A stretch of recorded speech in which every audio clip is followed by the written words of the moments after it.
Good afternoon, and thanks for joining us on today's edition of The Buzz. We apologize for starting a bit behind schedule. It's Monday, the 14th of May, 2018, and we hope the weekend was very interesting for you as it was for Alero and I. Good afternoon, Alero.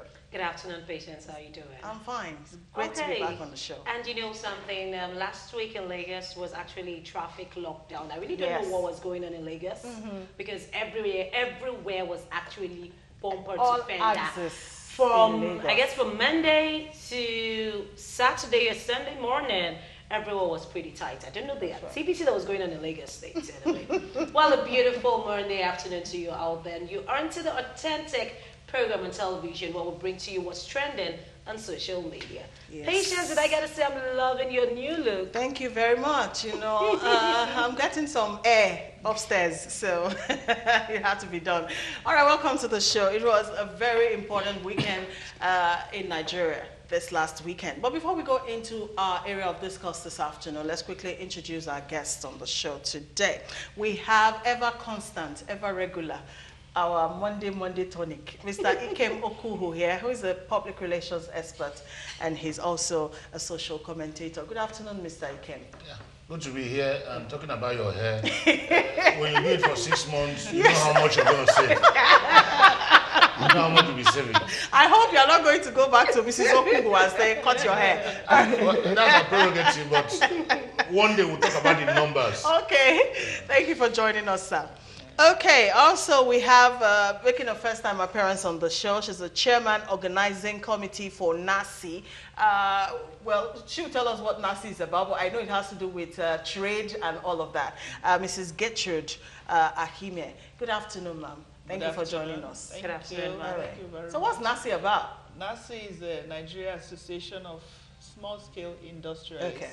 Yes, and it's got to do with entrepreneurs that produce local items. Yeah, made in Nigeria. Made in Nigeria goods. That's what Right. it's all about. Thank you, ma'am, for joining us on the show. Thank you. Also, we have one of our regulars on the end of the table there. And of course, you know, when we have great on the table, we're in for a great discussion. All right, Mr. Great Imo Jonathan is into media relations and into public relations and is also a social analyst. Good afternoon, Mr. Great. Afternoon, Good afternoon. Alero. Thank you for joining us. Thank you very much. All right, remember, viewers, 0708 740758. That's the number you can interact with us with SMS only on the show. You can also make use of our other social media portals. Yes, on Facebook, www.facebook.com/Galaxy TV, and on Twitter, the official Galaxy TV, knowing that you can get to watch previous editions of the program via our YouTube channel, Galaxy TV Nigeria. All right, so let's go straight into the program this afternoon. Trending on most blogs on social media is the APC crisis that is currently ongoing in Imo State.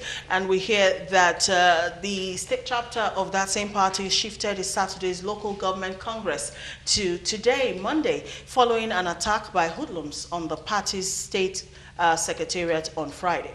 Also, 2 members of the party, Charles Amadi and Okenze Obinna, were indefinitely suspended. The suspended members were allegedly involved in anti-party activities. Meanwhile, Governor of Imo State, Rochas Okorocha, has praised the APC National Working Committee for postponing the local government congress, and he said the decision has saved what would have resulted in bloodshed as thugs have continued to attack both party members and the office over the outcome of last Saturday's Ward Congress. We have a short footage on reasons why that particular Congress was postponed. Let's take that one quickly. When we come back, we'll start talking. Stay with us.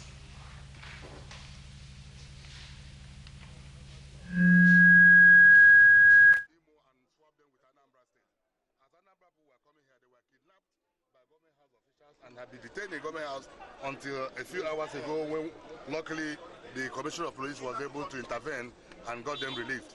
So we've been here discussing with the Commissioner of Police on the matter, and we're about going for the stakeholders meeting. The Congress is about to commence. We do not have any problem at all whatsoever in Imo State. The only thing that has happened is that the National Secretariat have swapped the Imo team to go to Anambra and the Anambra team to continue. So the Anambra team have just arrived. So the Imo team is here. So we are now at the process of handing over. So they will hand over all that they have to the Anambra team. Then they start going. To the original Imo team, we hand over to the Anambra team. The Anambra team will remain here to conduct the Congress. Then why they will go and conduct it there. So I think everything is working on well. Meanwhile, Governor Rochas Okorocha's faction debunked the allegations of hijacking the result sheet and other sensitive material meant for the election. State was moved to Anambra, and that of Anambra moved to Imo.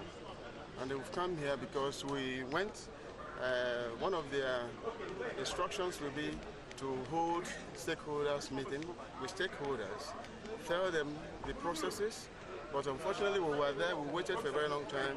The senators, our party leaders, we were there, and then of course we didn't see them, and we were told they came to police headquarters to report. We had to come here to meet with them, and then here the old panel and the new panel, they saw the two, and then of course everybody, people are fully mobilized, and they are in every ward in Imo State. They are waiting, and we are going back now for them to address the stakeholders so that people will continue to complete the exercise in the field. Abuja, yes. Do you have a cell in government? You don't have a cell in government house. Of course, anybody that comes from Abuja must pay a courtesy call to the governor. Probably because they came for a courtesy call, you think they were detained. The situation right now is that we want the other team from Anambra to hand their material to Imo, and Imo hand their material to Anambra, and then we'll go from there. The Congress will continue today? The Congress must surely hold. Political analysts say that the situation is very dicey, calling on both factions to bury the hatchet and resolve the issue amicably.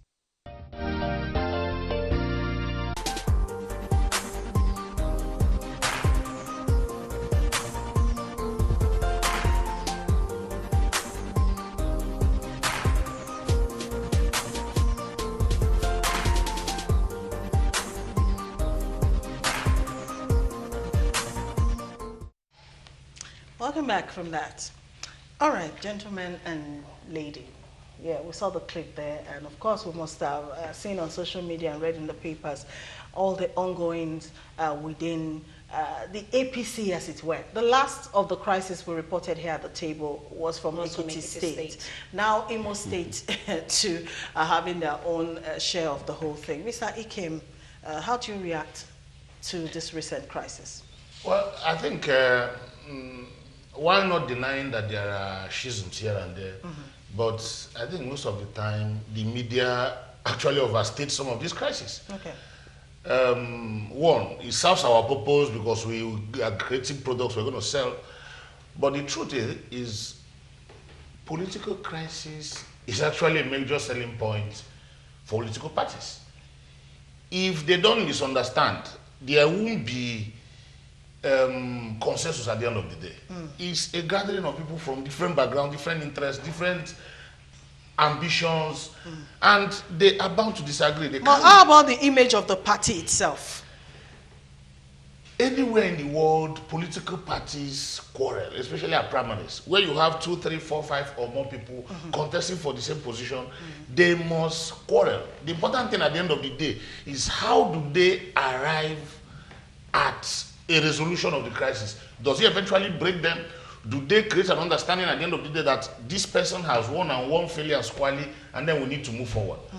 But having said that also, Imo State appears to be a peculiar case, because from a distance we are seeing galvanized efforts to probably undo Rochas, and these efforts from ordinary people are being taken charge of by a few of their senior citizens who themselves have their own ambitions. So whatever it ends, whichever way it ends, I don't think in the end, if Rochas carries the day, APC might not have it fairly in the end, because the people who own the struggle are not the people we are seeing when you were playing this script. It is the ordinary people who are feeling so disenchanted with the way and manner Rochas ran the state during those periods that actually initiated this whole struggle before this one came in to take ownership. But if in the end these people win, where Rochas goes, either he stays as a sportsman, a loyal party member, and then works with those people, or he lives elsewhere like we're hearing that he's thinking of Apga and a few other places. Where he goes will also determine the fortunes of the party. Okay. All right, Mr. Ikem. Now, you're talking about the media reporting the issue in a different light, so probably sensational news. But we also have the youth setting ablaze their office, the APC secretariat or so in Imo State there, and whereby even some youths were also arrested. So it's something in which the media needs to report what was said. I am not saying the media don't need to report. I am saying that in the end, you don't even know whether those youths are members of the party. Because we're looking at an Imo State where everybody, PDP, APC, APGA, whichever party, are almost united against Rochas. So you don't even know whether it is the youths in support of Rochas or the youths against Rochas or the youths in APC or the youths from other political parties who are united across party lines against a person for what they believe has been poor administration and management of the resources of the people. All right, but you're also saying the VP, the Vice President, Mushibajo, also having a meeting that ended in a deadlock. So it's something in which you still have too many issues within the party. Now, great. Taking it from where Mr. Ikem stopped, talking about every party having its own internal squabbles and all that, I can understand one would disagree maybe on ideologies and all of that. But when it borders on issue where election materials are tampered with, and then maybe an incumbent governor of the state has his own candidate who he might supposedly be imposing on the people as the crux of the matter. You understand what I'm saying? Then it takes another dimension. How do you react to that? Well, I want to disagree with my brother a little because I used to also have this mentality that these were consistent with politics. But it is no longer funny that year after year we continue to witness this brigandage in the name of political parties, squabbles. In advanced democracies, we don't hear of all this. So why do you think this is really consistent with democracy? If people must disagree, they should disagree on principle, on philosophy, on ideological perspective. Not people resorting to pure manipulation of electoral processes, of political party congresses in the name of this is consistent with politics. And also to the extent where people begin to marshal themselves, if somebody is shot on or then party secretariat. There's bloodshed. That should not be encouraged. There's nothing consistent with that in global realm. So where did we learn that from? The democracy with parties is not our culture. So if we have borrowed it, even if we must domesticate it, we must do away with the things that are not consistent with human development, with the best interest of our people. Okay, now I want to understand. The emotions of Rochas is quite very plain. When Rochas started APC in Imo State and then in Abia as part of the pioneers, people called him names. You said he was Okura Hausa, you said he was joining Hausa party, so after building all that, you are coming to take, he has his sentiment, he has his emotion, but he also has his fault. Like somebody, my brother here have said, and some other commentators, democracy is about proliferates. What are the congregational interests? What is the proliferate interest in Imo State? I don't even want to believe that, okay, like we just said, is a coming together of all political forces. No, let them wait, let APC solve their issue. Abga should concentrate on his own. PDP should concentrate on his own, APC should concentrate on his own. Where the emotions are high, you can't get sense out of things. So let them all calm down. Very, very much, let me tell you, I was reading somewhere, the APC national woman leader is about to recontest. And I learned that a powerful woman in Nigeria, some powerful people want to bring somebody. After she had labored, when there was no money, so you can understand Rochas' sentiment, the same sentiment with Dr. Jeremiah Ibrahim. You want to impose somebody. Where were they? When there was nothing to build the party, when there was a ruling party opposing them with all the resources, and some of them are even coming from PDP. Yeah. I don't believe that should be allowed. Yeah. But even if you must allow because it's an all-comers affair, you must also give credence to those who labored when there was nothing. That's true. And but it's not winner takes it all. So I think Rochas must balance we must balance the equation. So it does not mean that you impose candidates and all of that. All right, go ahead. Yes, I'd like to say that I see APC as a party of birds of, strange bed feathers, because they seem to have come from different perspectives. Yes. And they don't seem to want to agree on basic principles of how they want to govern the nation. They don't, they don't want to agree that, look, as gentlemen, there are certain rules and regulations that should, guide our conduct, certain processes, and certain processes on how we do things, how we manage ourselves, how we present ourselves to the public. Because if you are already a ruling party, you don't need to fight yourselves.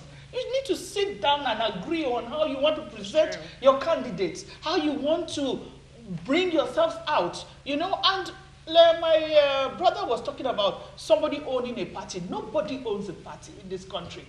We have, everybody has a right, no matter the party, to stand for any position they want to hold. Because it's a free country, and we have those rights. So we should be giving those rights.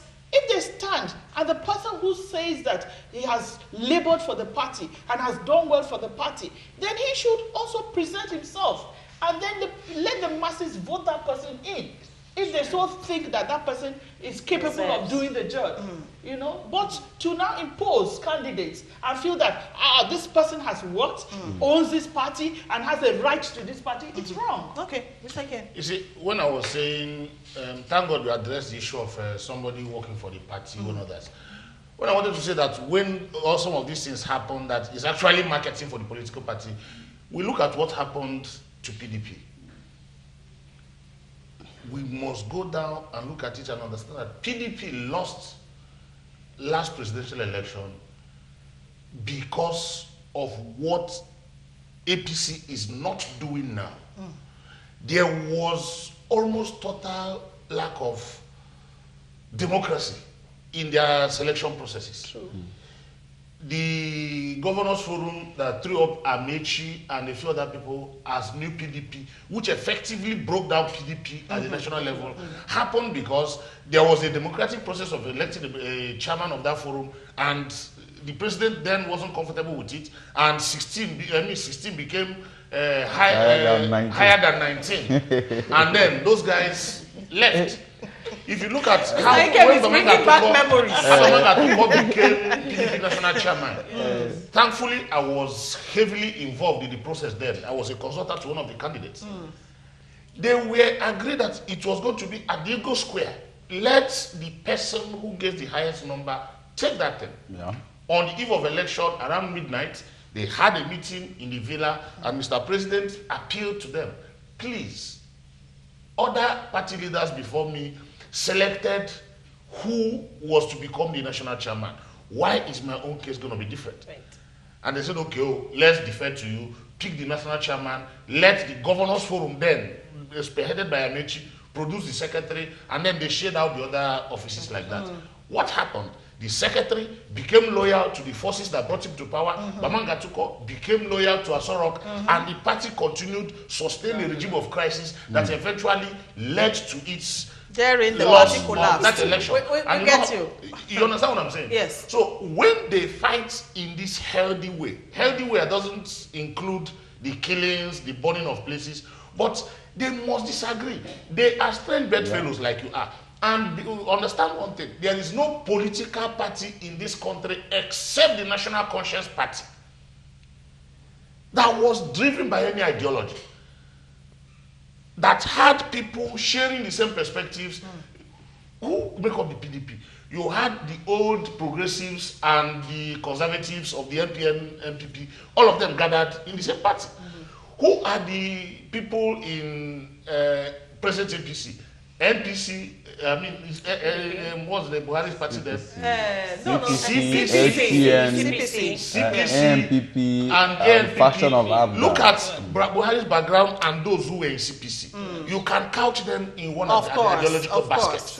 Look at the people who came from new PDP. You can couch them in a different ideological basket. Those that came Look from at AD the people who came from AD and then ACN. They are in a different ideological basket. So the winning and healing must continue.